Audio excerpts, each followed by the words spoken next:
the University of Michigan, and full disclosure, I'm an alum and I've been very active in alumni activities and supporting the teams and whatnot. The University of Michigan, not to be confused with Michigan State University, for those of you who don't know the distinction.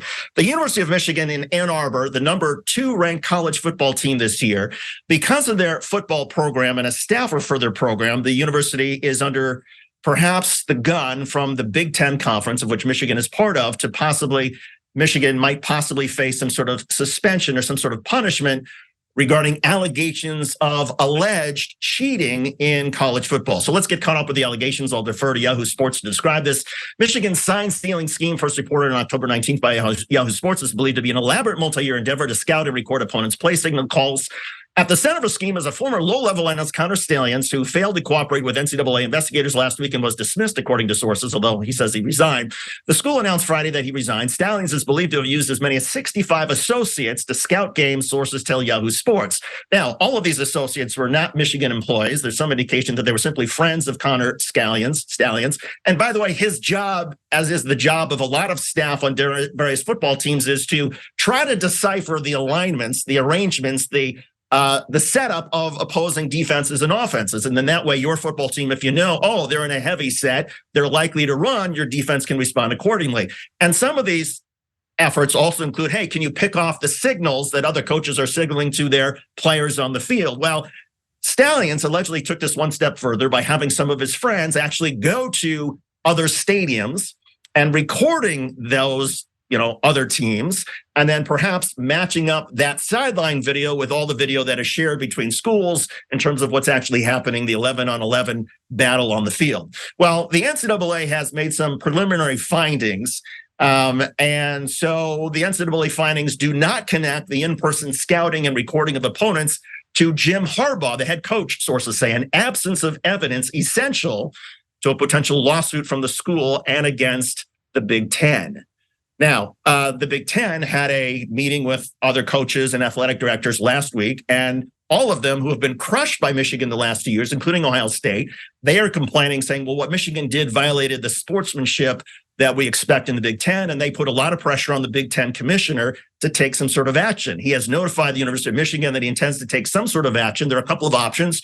He could suspend Coach Jim Harbaugh for 2 games, which is apparently what they've asked the university. The university has said, no way, absolutely not. All the evidence shows this was an isolated rogue junior staffer. There's no evidence Jim Harbaugh knew anything about this or took any steps to cover it up. It is unfair, according to the university, to punish Jim Harbaugh, the head coach, and thereby punish the team when there's no indication that Harbaugh knew anything about this. There's a matter of due process. And adding to all of this, and this is where I think it gets even more interesting legally, is that the University of Michigan has now provided evidence to the Big Ten and the NCAA that there was an effort last year by Big Ten schools to collude with stealing Michigan's signals. And there was actually a spreadsheet that was shared between Big Ten schools who are getting ready to battle Michigan. And Michigan argues, look, this is part of the game. And we're not complaining about it because, most of football is determined by physicality and how you react to a play. As Deion Sanders said last week, even if you know a sweep is coming, you still have to defend against it. Well, the Big Ten is still expected on Wednesday to perhaps issue a suspension of Coach Jim Harbaugh. Michigan is united in saying we're going to fight this in court. Adrienne Lawrence, in terms of getting a restraining order or an injunction, how would that work? And what do you make of the legal argument that Michigan would put forward saying, wait a second, you can't suspend, you, a partner organization, which is what the Big Ten is to the University of Michigan, you as a partner organization cannot demand the suspension of the head of our organization without giving that person due process? It really depends on what their contractual agreement says. Generally, when it comes to agreements between schools and organizations, there must be some evidence, and the burden of proof is generally clear and convincing. This thought that there must be at least, more likely than not, that you engage in that behavior. Some would quantify it as 50% plus chance. And so I think it's interesting, this thought that if Harbaugh is going to be suspended in some way, that they would rush to court. But I could see that happen happening, given where they are in the middle of the season, that they'd want some kind of injunction put in place until there can be a full, thorough investigation, and that he shouldn't necessarily be sidelined during that process. But at the same time, it really depends on whatever their contractual agreement states and what they must do in the event that the reigning organization gets to say, hey, nope, we want you to be seated while we do this investigation. It's so interesting. And reporting on the contractual details has been all over the map and haphazard, to say the least.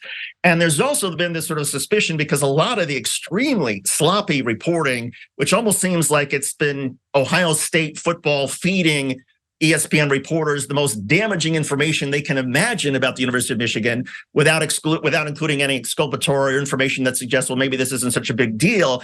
Well, ESPN contractually, they broadcast the Southeastern Conference, the SEC. Fox Sports has the Big Ten.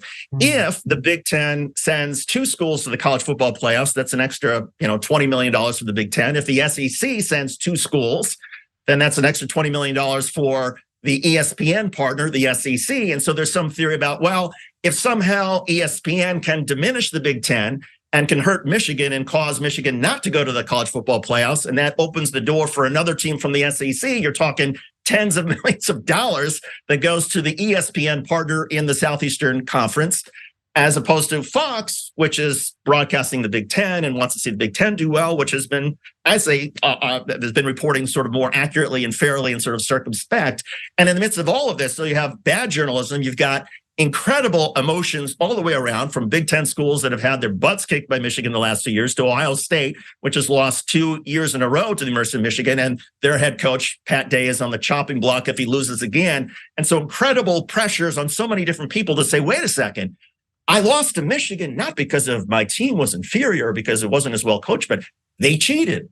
Even though people who play football will tell you, well, look, cheating is part of the game. And in fact, sign stealing is part of the game. And teams have coaches assigned specifically during a game to try to pick off the signals of an opponent. And by the way, that still doesn't help you. One other note in all this, and I know I'm sort of going off because I'm emotionally attached to this. Ohio State suspected last year that the University of Michigan had stolen some of Ohio State's signals. So what did Ohio State do before the Michigan game? They changed all their signals. Well, Ohio State still lost to Michigan by 23 points, 3 touchdowns. So even with knowledge that maybe Michigan has some information on you, they took certain steps and they still got crushed. What does that say about Ohio State University and their college football team? Well, it suggests that they weren't as good as Michigan last year. And there's the expectation that they will not be as good as Michigan this year, that perhaps Ohio State is already looking for some preliminary excuses. Adrienne, in general, when you're talking about organizations like the NCAA, like the Big Ten, and you're not talking about the evidence necessary for a courtroom per se, does that change? I mean, in other words, the Big Ten is free to issue its proclamations or try to make suspensions, not based on the rules of evidence, but based on their own, say, internal politics with the other Big Ten schools. Sure, they can have their own internal politics, but at the end of the day, no matter what it is court of law, because what we're talking about is contracts. We're talking about agreements. And so those are governed by standards that are dictated by the legal system. And again, as I mentioned, that standard would be more likely than not. Is it more likely than not that you engage in this tomfoolery, 51% chance, so to speak, or plus 50%? And if there is sufficient evidence, then they can take action, because there are so many trickle-down impacts of any other organization taking action. Because there's also, we have to realize, there are ethics clauses in all of these contracts, even in the TV deal contracts. I could say, you know what, we're not going to air this game because we think there is sufficient evidence that this coach engaged in this behavior. There are so many options that can be taken, and it's just sad to hear, because I think you make a really good argument, the fact that ESPN and its announcers would be more inclined to go against what the Big Ten, because they don't have the contractual rights to it, and to speak in a way that would suggest there is sufficient evidence there when that may not necessarily be the case. Now you've been the one who's been watching sports, so I have not been watching any of the announcements or whatnot, but I definitely have seen your tweets and your posts this weekend. So I would like to think you are quite informed, and it's unfortunate, especially because these contracts are generally publicly available. So assuming ESPN has suitable and proficient legal analysts, they should have had the answer, and they should have had something that is solid and concrete in terms of dictating how this could go.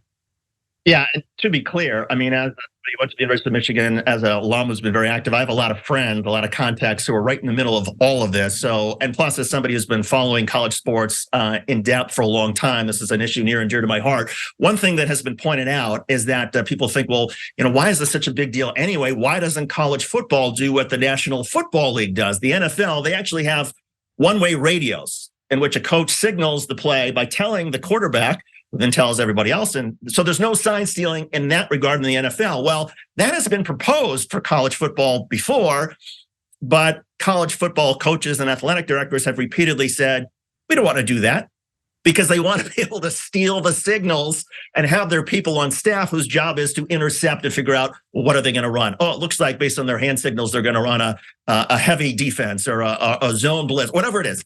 Well, that's okay. So that's been part of the game. But all of this, of course, could be solved if we said, all right, well, from now on, let's make sure that we have the same radio system that they have in the NFL. And therefore, this is no longer an issue. But college football coaches, in their utmost hypocrisy, in my view, they don't want to do that. So anyway, no good actors all the way around here, and everybody's reputation is suffering. And that's the biggest issue in all of this. And I think college football is being exposed to a certain extent for just the underside of this, and how unseemly the contracts and the money and the lengths at which some universities will go to in terms of trying to destroy the reputation of another, because maybe a college football coach is worried that his job is on the line. In any case, watch me on Twitter @DavidShuster if you want to hear more. For more political news breakdowns, interviews, stories of activism, and me trying my hardest to care about the occasional big celebrity news story, subscribe to our YouTube channel at youtube.com/The Damage Report. And you can ring the bell wherever it is so you don't miss anything.